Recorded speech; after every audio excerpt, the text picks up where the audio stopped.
და იგეგმება სამოქალაქო რეესტრში იუსტიციის მინისტრის მოადგილემ დღეს საქართველოს უნივერსიტეტის სტუდენტებს უპასუხა.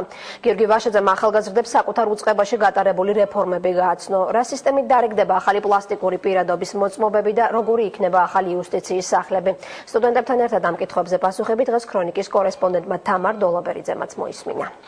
შეუძლებელია ამის გახსნა და პირად ფოტოსურათის შეცვლა, სხვა მონაცემების გაყალბება და манипуляция. Პრაქტიკულად გამორიცხულია ამის გაყალბება. ეს ელექტრონული პირადობის მოწმობაა, რომლითაც ძველი შეიცვლება.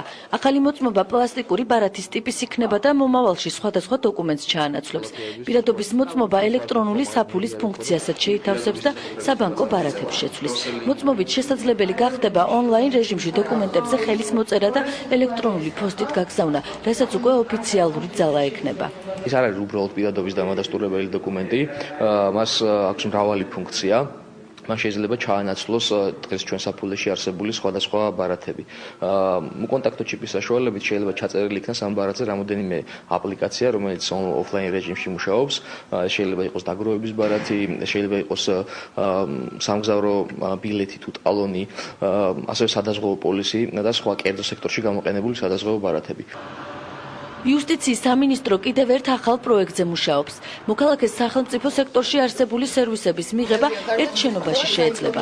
ასეთი იქნება ბათუმის იუსტიციის სახლი, რომელიც მაისში გაიხსნება. თანამედროვე დიზაინის იუსტიციის სახლები თბილისში, ქუთაისსა და რუსთავშიც 2012 წლის ზაფხულამდე აშენდება. ვფიქრობ, რომ თითოეული თქვენთაგანის მიმართულებას უნდა იყოს, რომ რაღაც ახალი უნდა მოიფიქროთ.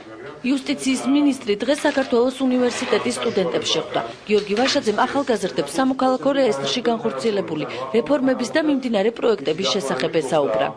ჩვენ გვაქვს ძალიან ბევრი პროექტი, ეს არის იუსტიციის სახლების, ელექტრონული ბარათების პროექტი, დამისამართების პროექტი, რომელმაც წესით უნდა შეცვალოს თითოეული მოქალაქის ცხოვრება საქართველოში და რაც მთავარია, მათ უნდა გაუმარტივოთ სხვა სერვისები, რასაც ისინი დღეს ძალიან ხშირად იყენებენ. საუბარი ამ პლასტიკურ ბარათებზე, იუსტიციის სახლებზე ეს იყო ძალიან საინტერესო, ძალიან ახალი და სტუდენტების დიდი ინტერესი გამოიწვია, იყო დიდი აქტიურობა და შეხვედრა ჩატარდა ძალიან საინტერესო და ძალიან სასარგებლო იყო ჩვენი სტუდენტებისთვის. ვარ სამართლის სტუდენტი, დღეს გვესაუბრნენ იუსტიციის სამინისტროში არსებული რეფორმების შესახებ, რაც მომავალში განხორციელდება და იქნება ძალიან საინტერესო, რაც მომავალში გამოგვადგება.